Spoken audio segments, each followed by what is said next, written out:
so much fun. Yeah. All right, wait, what? I'm glad it worked on the first try. too. Yeah, I know. Well, I did a test with Bianca. Do you like Okay. this? Do you like this view? It's been the same for me this whole time. Oh, okay. Oh wait, for me it's gonna be different since I'm the one recording. Yeah, I can just see you in the bottom and me at the top. Okay, I have it split screen right now, so it's fine. Okay, this is actually sick. Awesome. Okay, so let's start. Okay. Ready? All right. Yeah. Hello, ladies and gentlemen. So this is the third episode of All Gear No Game, and I'm joined with my, I think, probably new co-host, Jonah Willard. And All right. yeah, Sorry, I had to take Bianca's title from her. it's okay. I'm sure it might be a bit of a downgrade, but we'll see what we can do. No, yeah, it's gonna be awesome. All right, so Jonah, he's the golf expert. Yes. Hopefully, yeah. Yes. I've had a good 2 weeks, so we're just gonna try to keep the momentum going, you know. Yeah, me and Jonah went out and played 18 at Tristing Tree, which was an experience. It was pretty fun. But yeah, so Jonah wants to kind of talk about like betting odds and like just all things golf pretty much, right? Yeah, absolutely. PGA has been back. This is the third week back. Yeah. Or fourth week back, headed to Detroit Golf Club.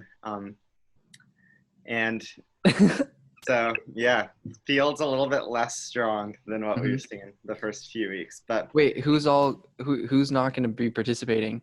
so the first 3 weeks we had absolutely loaded fields, but this is going to be your more typical PGA event. There's no Rory, no JT, no Jordan Spieth, no DJ. Bryson's the only like real big ticket guy, and then you've also got a little Webb Simpson, some Trail Hat. Nice. So there are some names to be had, but not as star-studded as the Wait, first so one. why aren't they? Well, 4 weeks in a row. That's a tough stretch of golf for a lot of guys to play, and you're going to see a lot of guys headed out to Ohio for the Memorial in the next couple of weeks. So this is just kind of a tourney that makes sense for a lot of guys to skip on the schedule. Nobody really wants to go to Detroit either. So yeah. Wait, so yeah, when I think of Detroit, I don't really think of like golf courses or anything. That's weird. no, yeah. So it's not going to be a tough course for him. If anything, it sets up more as like a sort of web.com tour style course. It's going to be an absolute birdie fest. Last year at Detroit, we saw Nate Lashley win with a score of 25 under par. And so 25? Yeah, so this golf course is just going to get torn apart by these guys. It's a par 72, which is interesting. First par 72 that we've seen since the PGA Tour has come back. But dang. Wait, yeah. so what's regular? What would be like an average? It's anywhere between 70 and 72, but we've seen a few par 70s to open it up. So this one just has a couple more par 5s than what we've got seen. it. I was showing my dad. I was looking up what's that one dude, Connor Moore, and he does the impersonations. Oh yeah. Have you seen those? No. You haven't? Okay, you have to look him up. He does like Rory, Phil, Tiger Woods. He does like a bunch of guys. I only know like half of them, but he does like yeah, you'll have to look it up. It's super funny. So like in terms of who you think's going to win, who do you think's got it in the bag? Probably Bryson maybe, right? Bryson is the heavy favorite right now. 6.25 to 1. I think you can get him 7 to 1 some places, but very short odds for Bryson this week. So he's definitely the odds-on guy. And then probably is he your guy, probably? What's that? Is that who you're gonna bet on? Probably. Oh, absolutely not. Yeah. No. There's a very good chance Bryson wins this week. Okay. But 6.25 to 1 is just unbettable. Like that's Bryson can easily win this tourney by 5-6 strokes, but that's just not a fair price whatsoever. Because like he's good, but he doesn't have twice as much of a shot as Webb Simpson of winning the tournament. He definitely doesn't have 3 times more of a chance than Patrick Reed. So I think it's definitely going to be fading a little Bryson this week at the top, especially.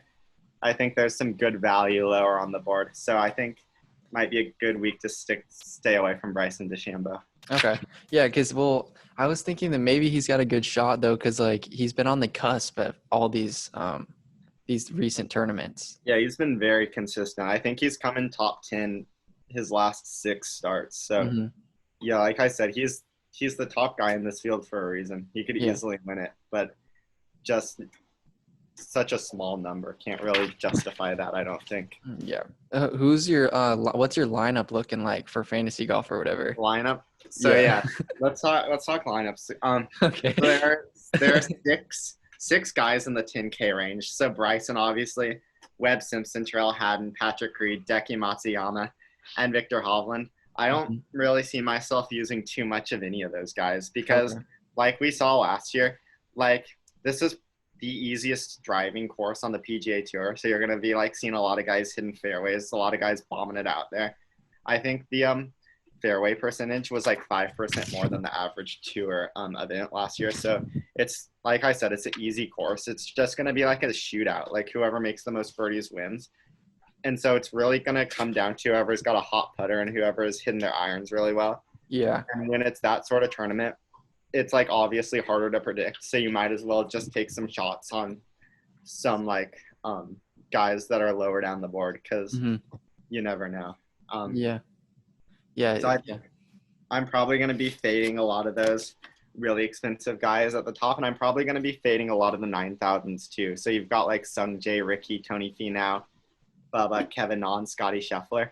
Okay. I don't think many of those names entice me very much either. I mean, I think Ricky's going to get a lot of action just because he always does. Yeah, he's a fan favorite, but I mean, he's been playing terribly recently, like coming off of 2 trunk slams to start the PGA Tour back off. Took last week off. This could be the week he finds it. Like if any course would set up to Ricky getting his game back together, it should be Detroit Golf Club. But I just don't want to risk it, you know. I've been burned by Ricky one too many times. Yeah. Okay. So like in terms, I'm not like an expert on betting or whatever. So when you're talking about some of this stuff, like what do you mean? So like when you're talking about like, okay, for example, like when you're talking about like Bryson, when you meant, is he such a heavy favorite that it would be kind of stupid to bet on him because that's the easy bet?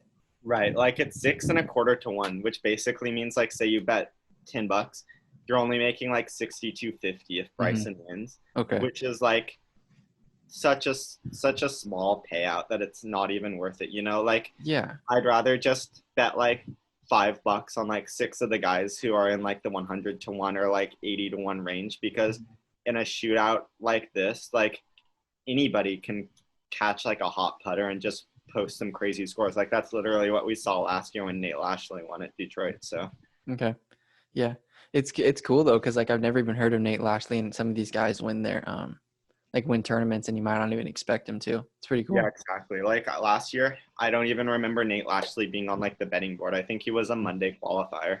Yeah. So yeah, anybody can win here. So again, so it's gonna be Bryson, and then a lot of like the main dudes aren't gonna be there. Who would be like another big name that's gonna be there? So like Webb's gonna be there. Oh yeah, Webb. Okay. This is his first event back after obviously winning the Heritage. So he's gonna be an interesting guy to look at. He doesn't putt very well on bent grass, and so Detroit is obviously like a bent grass Poana mixture on the greens, and so I don't know how much we're gonna trust Webb this week. And then Terrell Haddon is an interesting guy. He's probably my favorite guy in the 10K range, just because. What does that mean? The 10K range? Yeah. So like on DraftKings, if you're building a lineup, 10K is like the most expensive. So like I think Bryson's clocking in at 11.7 this week, and so like if you want Bryson on your DraftKings team, you're gonna like obviously have to break the bank, and same goes for Webb and pretty much any of the guys in the 10K range. Got it. And like I said, like anybody can play at Detroit, so like I don't really think it makes sense to pay up for these guys in this situation unless you feel really good about one of them. Yeah, that's one of the things. Like there's been a ton of crazy bets. Like people are putting like heavy money down on some UFC fighters, and like the risk reward is not there. Like you could lose 37. Like there was one that I think a guy bet like, I forget, it was an absurd amount of money, and he would only make like 100K, but he would have almost lost like I think he put down like $1 million or something crazy. And then he would have made like 100K if she obviously Amanda Nunes like ended up winning, but like that's not worth it. No. at Yeah. all. Yeah. I think that's why we're going to be fading a lot of the guys at the top. It's just not a big enough payday to justify the odds you're getting. Got it. Yeah. So that's cool. Okay. Is there anything else golf you want to talk about? Yeah, so I'm actually kind of excited to get into some of these lower numbers, guys, because Okay. I think there is a lot of value to be had down here. Okay. I think Yes. there are some Yes. names, Look at the underdogs, the ones that people. there are some names that I think are very interesting this week. Okay. Starting off with Doc Redman, out of Clemson University, who actually had his first top 5 on tour just last week Okay. at the Travelers, obviously. Nobody is hitting their irons on tour right now better than Doc Redman. This kid is literally on fire. Like he can play with the big boys. It's just a matter of like getting his putting to line up. And like obviously he's a Southern kid, like went to Clemson. I think he should probably be pretty comfortable on the bent grass. So I think he could go out and put up a number this week. And then there are two guys down in the lower. Your doggy. Ollie's harassing me right now. There are two guys down at the lower 800s who I enjoy as well. And that's Christian Bazunu and Adam Hadwin. And these are both kind of veterans on tour, but just can hit their irons really well. The thing about Detroit Golf Club is that there are a lot of tiered greens. And so it's important to like hit your irons with precision. So like obviously you're going to have those birdie opportunities you're going to need. And so Bazunu and Hadwin both are like strong iron players. They're going to hit the right spots on the green. Hadwin especially can just get red hot putting from time to time. And so I definitely think these are two guys, even with like win equity down in the low 8,000s, I see their numbers at like 60 and 80 to 1. And so I think those are both great values too. So I'm going to be playing a lot of 8,000 guys in my lineups this week, just because I think there's a lot of win equity down there this week, especially Doc Redman. If I had to pick someone to win, I'd go Doc Redman. And then down in the 7Ks, again, like there are some good names I like Maverick McNeely, rookie year coming out of Stanford. This, I believe, is his first or second tournament since the PGA has come back. He was red hot starting out this year, wraparound season. He was looking pretty good. His irons cooled off since then, but I think if his game is working this week, this should be a good setup for him. Right on. And then you've got a guy who came in his first ever top 5 last week, and that's Will Gordon. Obviously, had that slow Saturday. Obviously, in the lead playing with Phil. Final group out, like the nerves got to him, and that's okay. This kid can play, and I think we've seen with like the young guys on tour recently, like you've got your Colin Morikawas, your Victor Hovlands. These guys are coming out of college and they are competing right away. And like Victor Hovland, for example, this week, his numbers all the way up to 10K. Like he wasted no time, like cementing his presence as one of the PGA's elite guys. And I think that could be a Will Gordon in like maybe a year. Like this kid, he can play obviously, and like you're getting a great number on it too. So you're getting 7,300. Like that's great value because and like if he's hitting his irons and like finding fairways like he was last week, there's no reason why he can't put up like low 60s this week. Yeah, I was gonna ask you. So when guys are coming out of college and stuff, what do you think is? Do you think that there's a pretty big gap between talent that takes time to close with like the head guys, or do you think it kind of just depends on who's familiar with what course, or like if someone just like a stud, do you think that they can just hop right in? You know what I mean? Right. Yeah. So like with college, it's hard to tell. Like a lot of like NCAA champions, for example, it doesn't like necessarily always immediately translate to the PGA Tour. What's more interesting, I think, is like U.S. amateur events and like so like the guys who are competing in the U.S. Men's Am, for example, like Victor Hovland won that a couple years back. I believe Doc Redman actually won last year. So the winners of those events usually go on to like make noise in the PGA. So I kind of look to those sorts of things. And obviously from winning the U.S. Amateur, they get that major experience and get a chance to actually compete with some of the bigger names on the PGA Tour. So yeah. Who are like the golf powerhouses? Like who like where? Like, is it SEC pretty solid in like Pac-12 or just the Power 5 good in general? Yeah, pretty much in general. Yeah, like the SEC schools like Bama, LSU, Vanderbilt, they always have great teams. And then pretty much any place where you can get some warm weather, like Yeah, where you can all just good play a college lot. football. Yeah, right. Obviously, like Stanford is Yeah. really, really good. And so, yeah. Is there is there any protocol international players have to go through like to go in, or do they sometimes? Do most of the times they get recruited by colleges, or do they just go straight to the tour if they're super good sometimes? Yeah, so there are a ton of like mini tours across the globe. Uh-huh. And so like you see guys kind of start out on the European tour and then work their way over to the US. That's kind of like what Rory McIlroy did. Okay, got it. Yeah. Where's Rory from again? Northern Ireland. Okay, yeah, he's Irish. Okay. Yeah, I was listening to his the dude that does the impersonations is Irish and he doesn't like spot on, and I was like I was kind of confused on whether it was like Scottish or Irish. But yeah, that's Connor cool. Moore. Yeah, Rory. Rory's cool. Gotta check him out. Yeah, and I didn't realize Justin Rose, does he like talk about winning his Olympic gold medal a lot? Yeah. Because Yeah, he that's made a joke out of that. yeah, that's his career highlight. Yeah. Who else? Okay, who else has any like Americans recently won a gold medal? They've only actually had golf at the Olympics for once so far. Oh, so this Yeah. last one. Right, yeah. So Oh, like okay. Dustin Rose is Dang, I the didn't only know that. person so far. Yeah. Oh, I did not know that at all. Okay. So do you have any other things you want to talk about golf, or do you want to like move on to some other topics? I want to bring up one more name who Okay. I found down in the 6,000s. Like this guy Okay. is the definition of a long shot, but he's been playing some good golf. He can hit his irons. He can really roll that ball on the greens, and that's a Wesley Bryan. He has been. So the thing about Wesley Bryan, you're going to look at PGAtour.com and see his stats, and they don't look good. I think he's not even top 100 in strokes gained to the green. Ball striking hasn't been ideal. Ever since the PGA Tour has come back, Wesley has been on fire. Like, Really?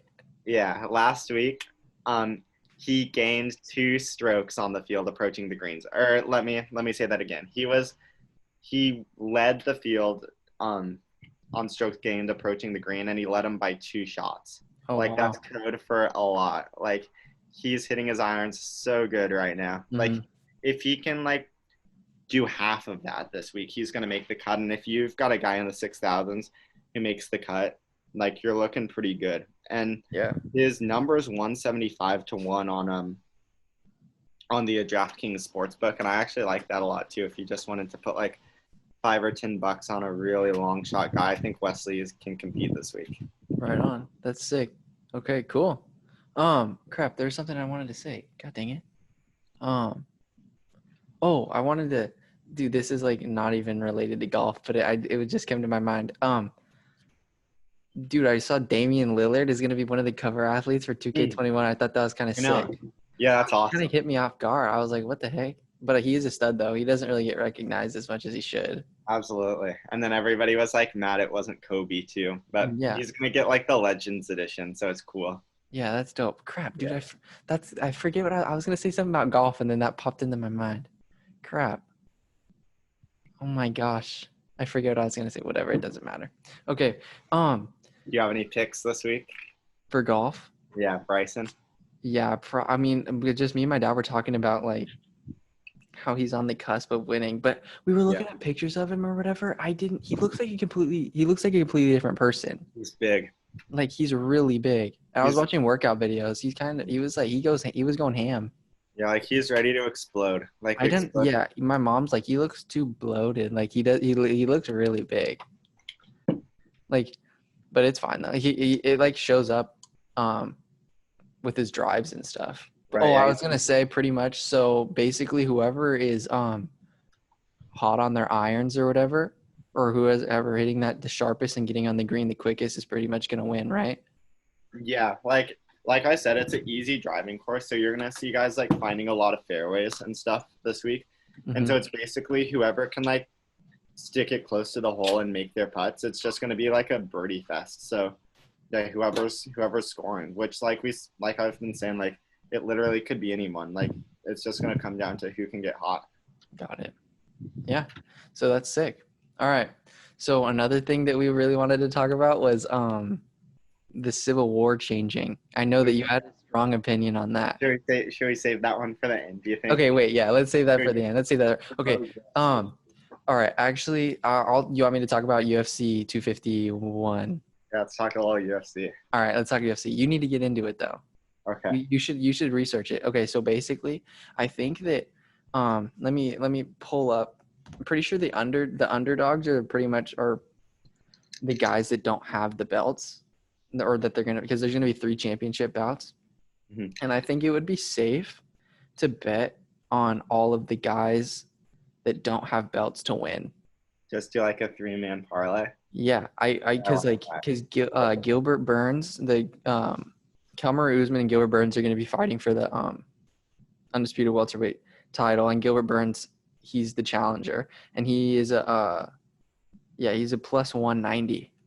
Plus 190. Wow. What Yeah. are the other 2 guys? Plus 175 and plus 190. So you're gonna be getting a payday if all 3 of those hit. Yeah. So Like I think that would be. It. I really think it'd be sick because, okay, so Gilbert Burns is a stud, and he because like apparently him and Kamaru Usman, they've trained at the same gym, the current welterweight champ, but Usman had to move gyms to Colorado, and so I think that Gilbert wanted to take this fight because apparently he's had some success sparring with the champ at their old gym. So I think this is going to be a tougher fight than people think for the current champ. So I think it'd be a safe bet to bet on the challenger. Is it going to be the first fights that they have at the new Fight Island? Yeah, this is the debut Fight Island. You see that impacting anything at all, or it doesn't really make a difference? I think that you're going to get a lot more people that are going to tune in, but like people had like this idea in their mind that it was going to be something different than what it actually is. Obviously, the UFC couldn't buy an island, and you can't fight on the beach and stuff because of the elements. But it's still pretty cool that they could make this like happen, you know? Yeah. But I think Gilbert Burns, super safe pick because he's a beast, and he's coming off a win against Tyron Woodley, the former number 1 contender, and former champion. And then Alexander Volkanovski versus Max Holloway. They went 5 rounds. I forget when their last fight was, but this is a rematch, and Max Holloway is like the longest reigning featherweight champion, and he won rounds 4 and 5 of their last fight. So I think it's a pretty safe bet to bet on the former champion because he's a beast. He's arguably the best featherweight ever. So Max Holloway is a really safe bet. And then Peter Yan and Jose Aldo are fighting for the vacant 135-pound title since Henry Cejudo retired his last fight, even though he's probably going to come back. But I think that Jose Aldo could definitely win this fight. So I think it's a really safe pick to pick all of the underdogs or whatever, or the plus, whatever I didn't even understand that. I had to look that up before. I knew that the minuses or the favorites or whatever, but I didn't know like what it meant. I like it a lot though. I like the 3-man underdog parlay because that's if that's right, that's going to be a big payday. Yeah. Well, it's like when it comes, because like all of these fighters, like all of the challengers are the number 1 contenders. You're not getting like a 4 or 5 facing the champion, so you have a really good shot. It's not like there's been a champion that's like super dominant and like he's cleaned out the division like John Jones or whatever. But yeah, and then another is a plus 525 a good one to pick? That's gonna be like if you bet $1 on it, you're gonna be getting like $5.25. So that's kind of okay. Those are long odds, but like if you hit it, it's big. Okay, Amanda Hebos versus Paige Van Zant. Paige Van Zant, Oregonian girl. She is my girlfriend. She is plus 525 underdog, and she could maybe win. I don't know. She's been hurt. She like broke her arm like 3 times, but like she could, and I feel like that would be a good bet too. But yeah, that's pretty much. There's like this fight card is gonna be insane because you never get 3 championship bouts in one fight card. But yeah. What is that, next Saturday, right? No, okay, so they had to, since they're all moving and guys have to go into quarantine and get tested, there's no event this Saturday. It's next Saturday.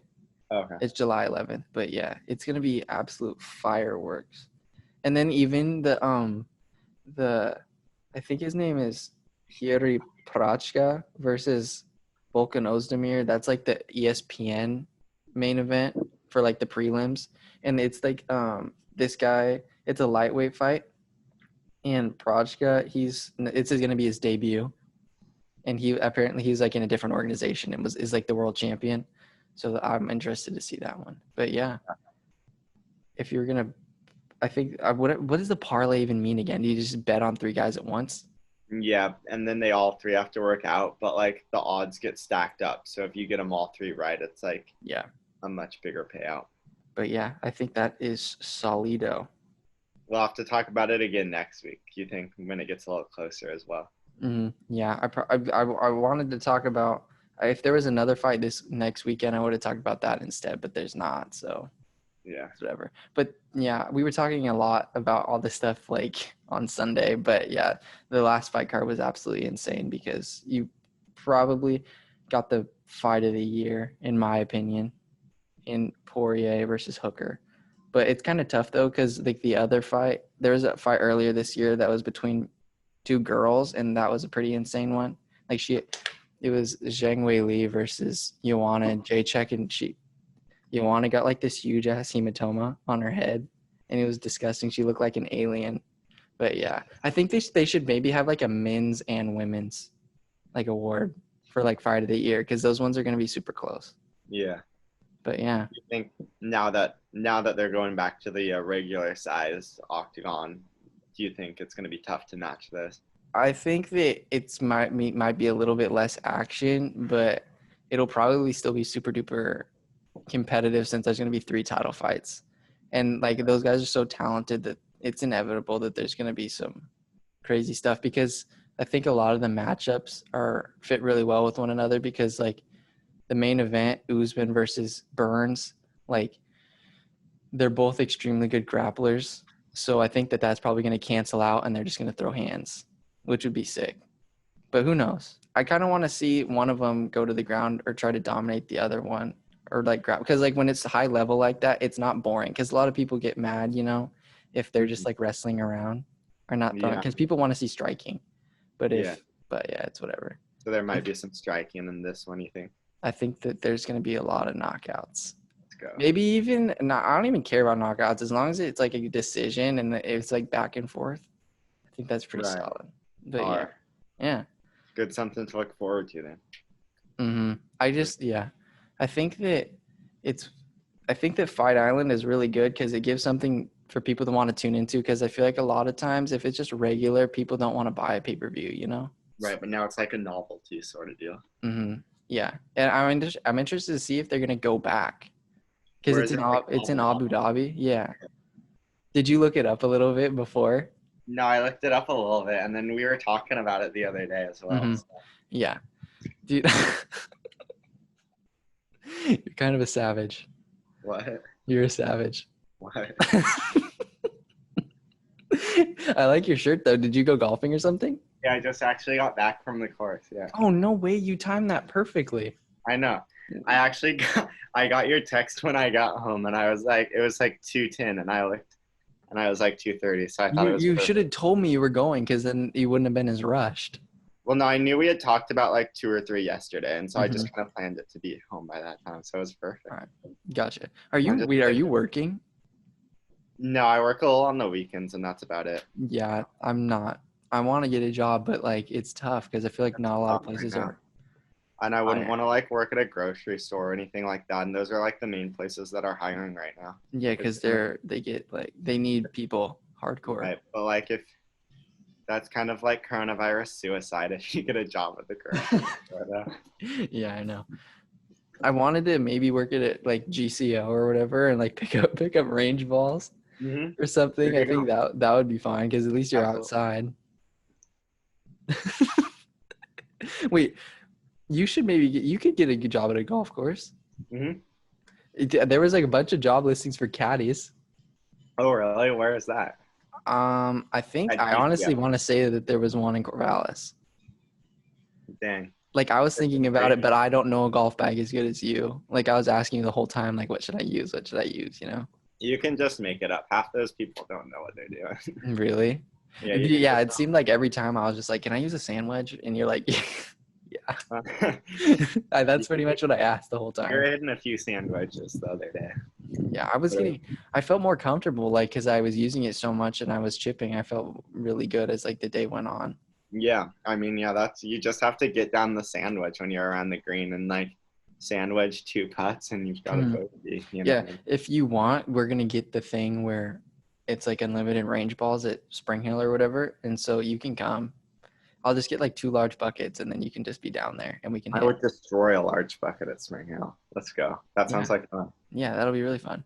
But, yeah, I think I'm going to take the check over tomorrow or whatever. Nice. When we need to go back to Tristing again sometime. No, yeah, that was really fun. Do you think that we could go any day? I mean, do you think a weekday would be better, or do you think Sunday's pretty solid? What was the day we went on a Sunday, correct? Yeah. Yeah, it doesn't really matter. Do you mean, like, in terms of which days are, like, the most busy? Yeah. It doesn't really matter. Yeah. These days, everybody is pretty much free every day, so, like, it's basically. Yeah, honestly, it's the same, huh? Yeah. When my friend was freaking out because his favorite player is Cam Newton. And he got signed. What do you think? Right. Do you think that that's a solid move or what? I think that's a good move. I think Bill wanted to go with Jarrett Stidham for a little bit, and it was just like he got cold feet at the wedding and, like, ran off the altar, if you know what I mean. Like, yeah. He didn't want to wake up next to Jarrett Stidham the next morning. You know? Yeah, I know. I think it's actually a good competition though, because I feel like Jarrett Stidham, he'll be a solid backup. Yeah. So if anything does happen to Cam.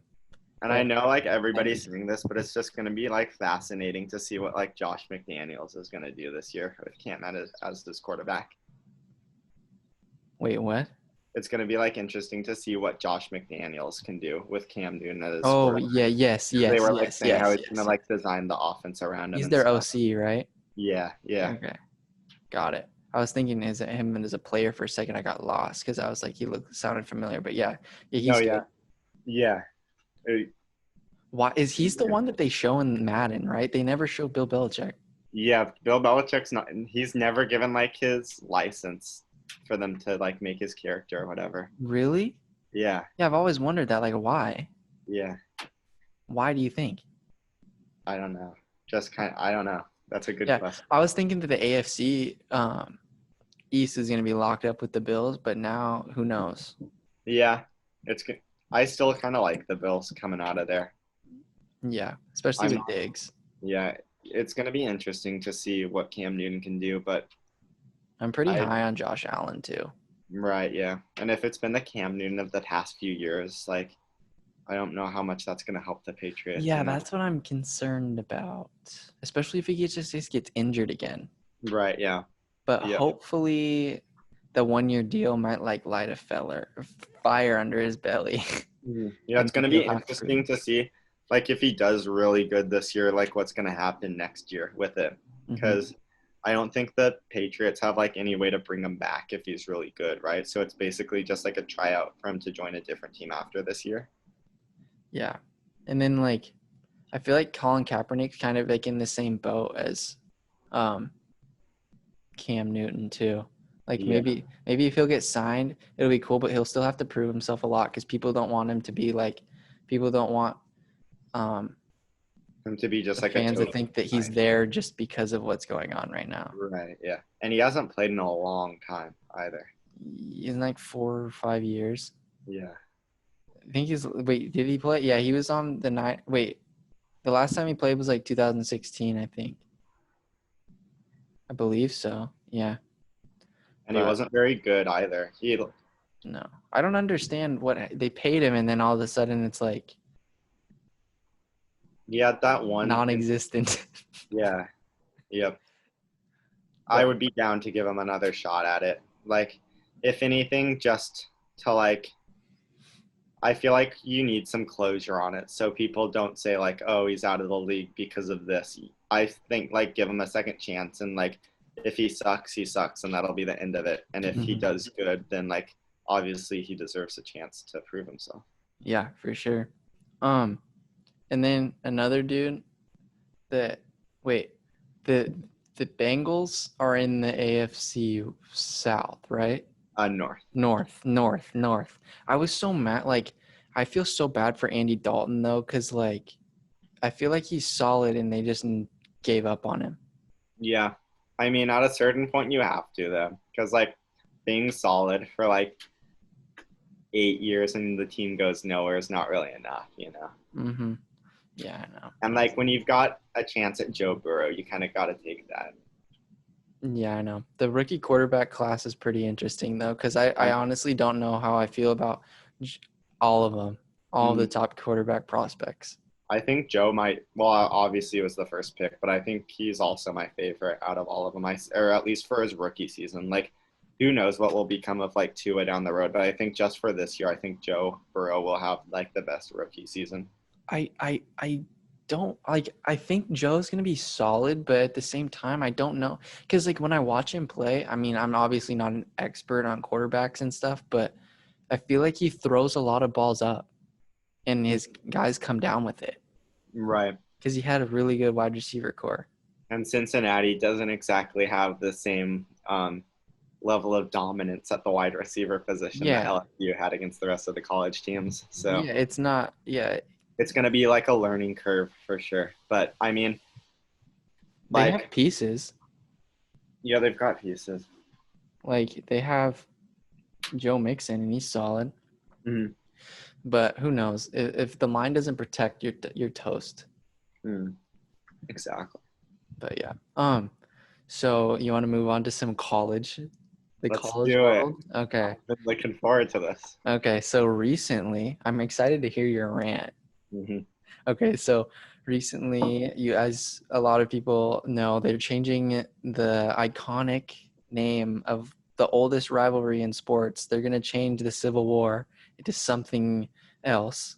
I have no idea. Then they want to say like the turf battle or something. Oh, I don't even know. I don't even know what they want to name it, but I just think it's pretty lame that, cause like, yeah, I just want to hear your take on it. All right.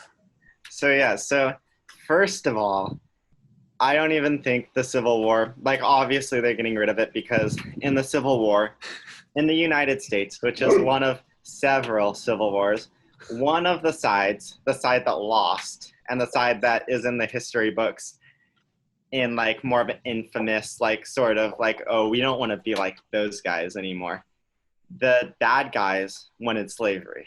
And the North, which is the side that won, didn't want slavery. And by the way, slavery was just one small part of what they were fighting about. It was just one of the many aspects that led the scale to tilt in the other direction. But so Civil War in America, obviously the South wanted slavery and they lost. So there you go.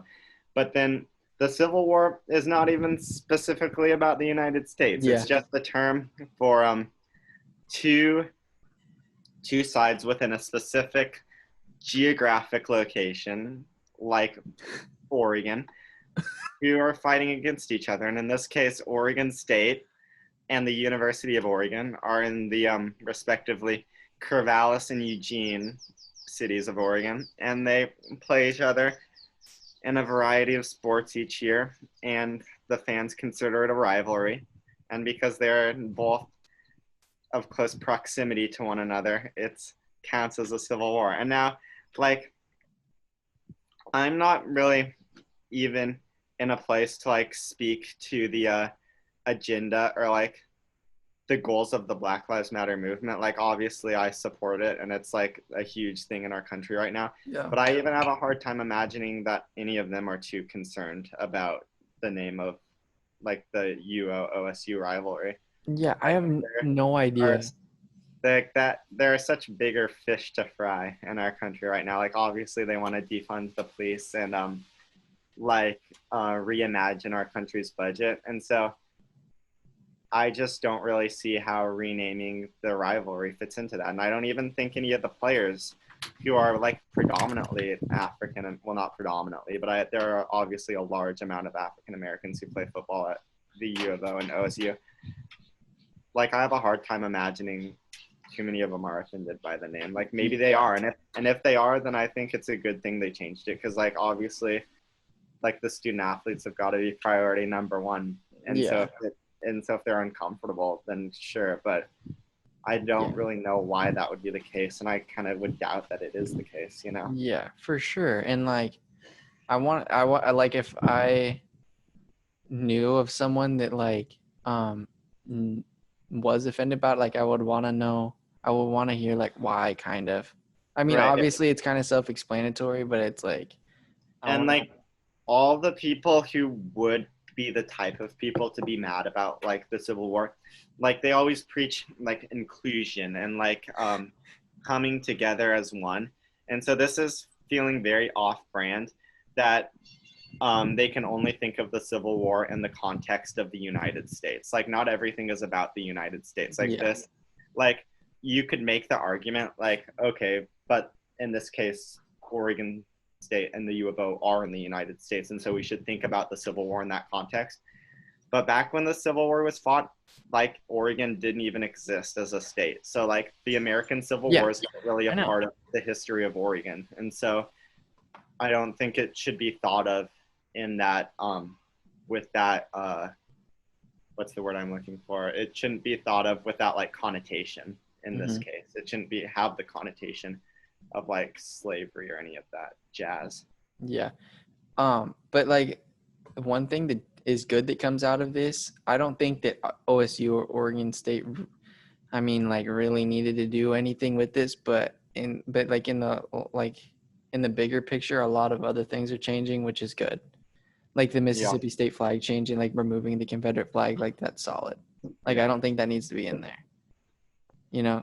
Yeah, definitely. Also, like another thing about the Civil War, like people are like the players and stuff, they're like aware of what the rivalry's called. So if you were so offended by it, like why would you come to the school? Yeah, exactly. Like if like it's not a secret. It's called Civil War. So I mean, if you didn't like it, and like in the long run, like the fans are still gonna call it the Civil War. Like that's like, and in the end, that's what matters, because it's like I don't know what they're gonna rename it, but I don't really. I think it's just gonna straight up be like Ducks and Beeves, something. I think the I-5, something I-5 would be kind of cool. Corvallis isn't even on the I-5. Yeah, that's true. That's even fact. The Battle of Highway 99. But I think the fans are still gonna call it the Civil War, and that's what matters. Yeah, exactly. It's just gonna stink though, because that's like their main promotion for it. You know? Yeah. It's whatever. But it's just sad that it took someone dying to have this change. But yeah, I wanted to show, like, I got like this pretty sick loci, and it was like the Black Lives Matter one, and I don't know if you can see it. Yeah, I can see it. Yeah, but then they like donated the money to like some organizations and stuff. Nice. Look at Kellan doing good in the world. Yeah, I was like, I was getting urged to protest and stuff by like my sister, but I was just like, cope is real. Like, exactly. It scared me, honestly. And like, we've seen like the spike in like the COVID cases, which obviously can't be blamed entirely to the Black Lives Matter. No, but like, I think you're right. Like people are acting like it doesn't exist anymore, and that's kind of messed up. It just is crazy that there's so many issues going on right now that you have to choose. Right.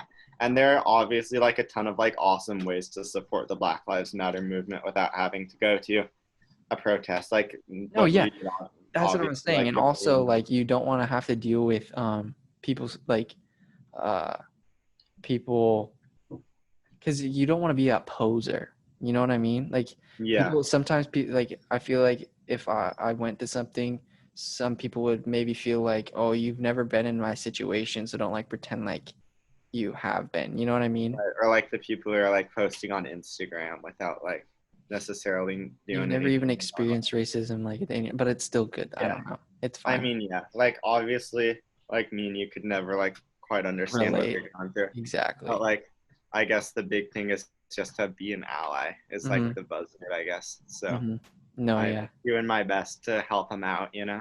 Exactly. Yeah. What'd you shoot today? What did I shoot? I actually did a little better. I shot a 41. We just played the front nine, so nice. Dropped a little 41, 6 bogeys, 3 pars. I'm excited to get back out there though. Like the game. Basically, you got 6 pars and 3 birdies. No, 6 bogeys. Yeah, basically. That's how you think about it. Yeah.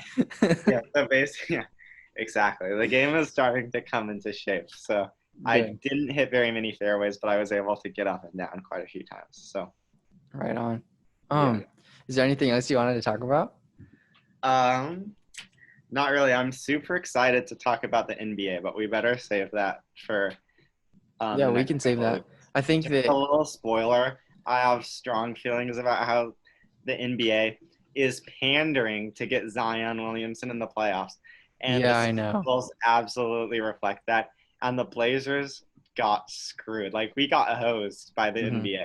Yeah, I know. That is tough. Just utterly unfathomed. It's just mind-blowing. Stephen A. Smith out here. I mean, I don't know what. Yeah, I don't even know what to think anymore. Like, it's going to be interesting. I'm excited. It's going to be interesting. If the Pelicans do end up passing the Blazers and playing Memphis for the 8th seed, I'm going to be the biggest Memphis Grizzly fan in all of Oregon. Dude, I love Ja. Yeah, Ja's fun to watch. He's so good. Yeah, he's like, good. I genuinely will, like, tune in and watch him. Just him. Yeah. I get, like, sad when he goes on the bench. Memphis has got a squad too, like Dylan Brooks. He's having a great year. He just signed that extension like before the shutdown, obviously. But and then who's the other dude? Isn't he like his? Huh? Jaren Jackson. Yeah, and he was going to be hurt, and when the league shut down, he wasn't even playing anymore. I think he was having some sort of leg issue, but apparently he's back to 100%. So he's second-year guy, right? Yeah, second-year guy out of Michigan State. He tore up. Didn't he tear up the summer league last year? Yeah, he was awesome. And then he had a good rookie or two, and he's gotten even better. Like, he's sneakily shooting, I want to say, high 30s, low 40s from beyond the arc. So he's been a problem. He's got that little he's low got that 40s. He's got that little set shot that comes out like kind of a flat knuckleball. But it's going in. I know when the Blazers played him that one game before the All-Star break, he was lighting us up. And, yeah, Memphis is a good team. Memphis, it's just so fun to think about how the Grizzlies, Mavericks, and Pelicans are all in the same division. And so, that's crazy. Probably the 3 best young teams, if I had to name the 3 best young teams, and they're all in the same division. It's just going to be fun to see over the next 5 or 10 years how that goes. Who's that one dude? Is his name wasn't he on the Mavericks? Is his name like Dennis something? Dennis Smith Jr. Yeah. Is he still on the Mavs? Got traded to the Knicks. Oh yeah, that's right. Yeah, he's one of the worst players in the NBA, and I know he's had really. Yeah. You don't like him?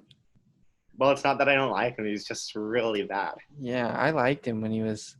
He was a fun guy to watch when he had it going, but he's just so bad. His days in the NBA are numbered. Let me just put it that way.